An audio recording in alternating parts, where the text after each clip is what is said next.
Hello and welcome to ZDNet Security Update with me, Danny Palmer, Senior Reporter at ZDNet in London. Nation-state-backed hacking and cyber espionage campaigns aren't going away anytime soon, and in 2020, it's still been causing problems around the world. With me to discuss this issue is Ben Reed, Senior Manager of Cyber Espionage at FireEye. Hi Ben, thanks for coming on the show. And there's one particular campaign you've been tracking, haven't you? Sure. So we released a paper last week about a group we track as APT41, which we believe they're sponsored by the Chinese government.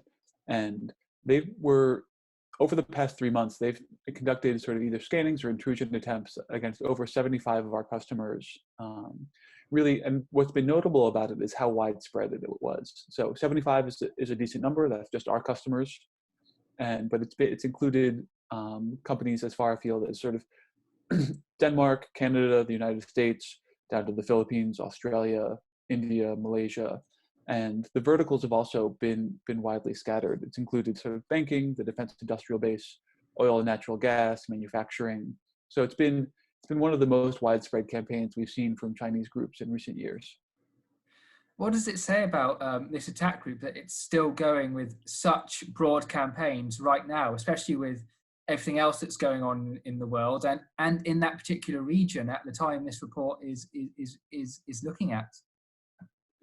So it tells us a number of things. The first is that sort of these groups are sort of very important to state function. They are sort of essential employees, as we would say here in the States.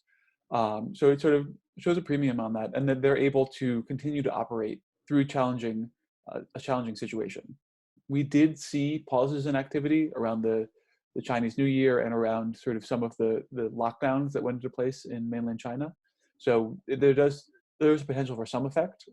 We can never be fully sure whether it was our visibility or an actual pause, but we've definitely seen them continue to operate through those. So and the widespreadness really tells us that they've got a big mandate. They've got a lot of information they're out there to try to collect, and they've been tasked with sort of a big task. So be it China or any of the other nations conducting this activity, it's a broad question, but what are the general aims of these campaigns when they're trying to conduct attacks against all of these organizations? As you mentioned, this particular campaign targeted at least 75 companies in a vast array of sectors. So there's obviously a lot of information that's attempted to be collected there. What is the reason for such a widespread campaign? So APT41 is one of the most interesting groups in terms of motivation, because we've definitely seen them do the sort of traditional espionage stuff where they gather information for really the benefit of either the Chinese government or Chinese corporations, so stealing intellectual property, monitoring dissidents, trying to steal information from other countries, sort of foreign ministries, things like that. But we've also seen them engage in extensive sort of financially motivated operations. These have focused on the sort of video gaming sector. They've sort of monetized those in a bunch of different ways, but they're one of the more interesting groups because they really do well both of these sort of financially motivated and espionage motivated operations. So these operations are things that we sort of stopped or detected in their early phases. So it's hard to say exactly what the motivation was, but based on their past history, I would guess that it was this mix of espionage motivation and probably some financial motivation opportunistically thrown in. What do you think that tells us about the blurred lines between cybercriminal activity and nation-state activity? Because in a lot of cases, there's the same tactics going on, the use of phishing, malware, social engineering. So it's almost two sides of the same coin in a way, just being applied in different fashions. Yeah, so they definitely use a lot of the same ways to get in, sort of exploit the same vulnerabilities. Everybody uses macro documents, and these are done because sort of computer setups. Lots of people run Windows. Lots of people run sort of Active Directory or Macintosh computers or things like that. So it's sort of there's only so many ways to skin a cat. So you're going to see some convergences there. But APT41 is one of the sort of exceptions that proves the rule in terms of the same group doing both. We've seen some overlaps with Russian groups where they'll be sort of primarily doing some crime stuff and then go after some things that looks like it's sort of a state tasking. But these are still the minority. Most of the groups generally stick on one side of it or another, even if they're using very similar techniques. So what do you think we can see from nation state activity going forward? How has the way they've evolved in the past, what can that tell us about how they could develop in future?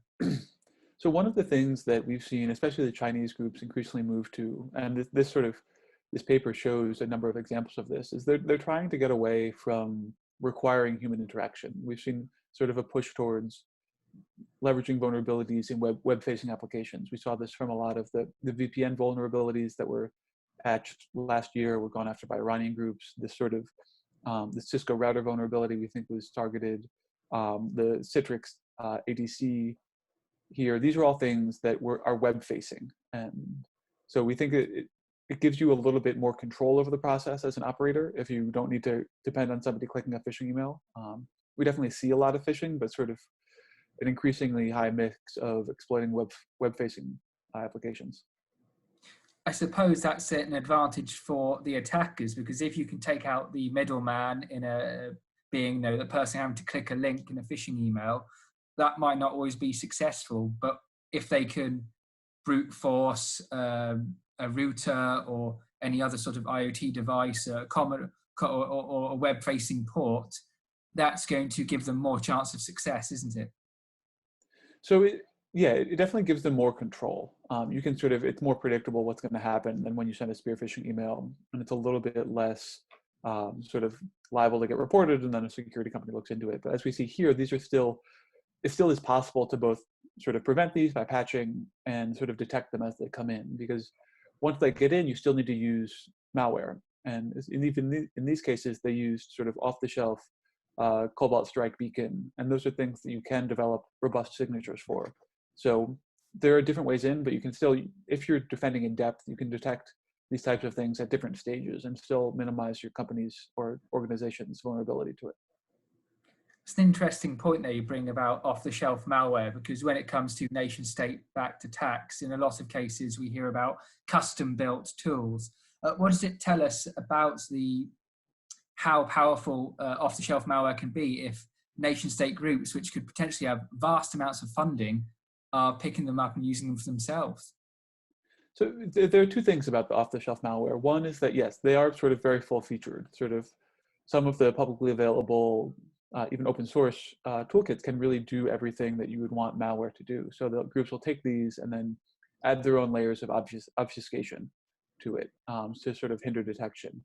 But there's a second reason to use it, and that's because it can help you blend in. These are tools that are used by pen testing companies. They're used by a variety of actors. So as opposed to sort of using something you've developed yourself that's kind of signature and tells everybody, hey, this is APT41, if you use an off-the-shelf tool, these alerts may not get investigated as thoroughly. If you blend into everything else, they may make it more difficult to attribute or track your activity. So they have numerous benefits, and also it's cheaper. It's important to remember that there are people behind this. They are organizations. They have budgets. They have a limited number of people. They are real sort of organizations and bureaucracies on the other side of this stuff as well. I suppose, like any organization, their efficiency is going to be key. And as you mentioned, if they can avoid getting detected, that's obviously going to be a big advantage when you're conducting an espionage campaign. I mean, it's the reason for the campaign to exist. If you're detected, it's probably not going to be an ideal end result if you're found out. Yeah, we see. I mean, there's kind of two priorities here. There's stealthiness and not getting detected, and then there's the priority of not getting the activity attributed to you if it does get detected. And while using custom malware that nobody's used before, or sort of that's unique to you, may make it slightly harder to get the initial detection, and it'll make the attribution to you much easier. But using sort of off-the-shelf malware, kind of, even if you have your own, if you can sort of successfully implement your own obfuscation or things like that of it, can really make it still fairly hard to detect, but also very hard to attribute. So what can organizations do to ensure that they're as well protected against campaigns and other hacking campaigns as possible? We've discussed how there are some common weaknesses attackers like to use. So what can businesses do to make sure that those weaknesses can't be exploited if at all possible? So I think this blog and this activity we've seen from APT41 and sort of the Iranian groups last year really highlights the need to sort of place priority on patching your any web-facing systems. We saw APT41 turn a proof of concept vulnerability and sort of use that in production after 3 days.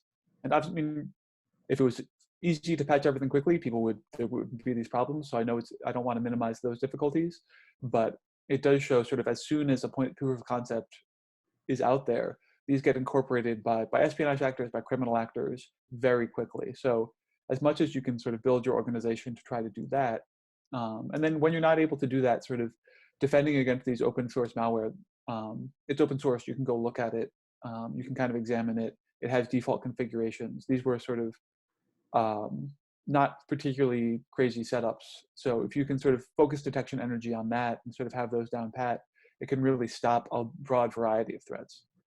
Useful advice. Thank you, Ben. And thanks for coming on ZDNet Security Update. And for more security news and how to protect yourself against attacks, be sure to keep reading ZDNet. Thank you for watching. Goodbye.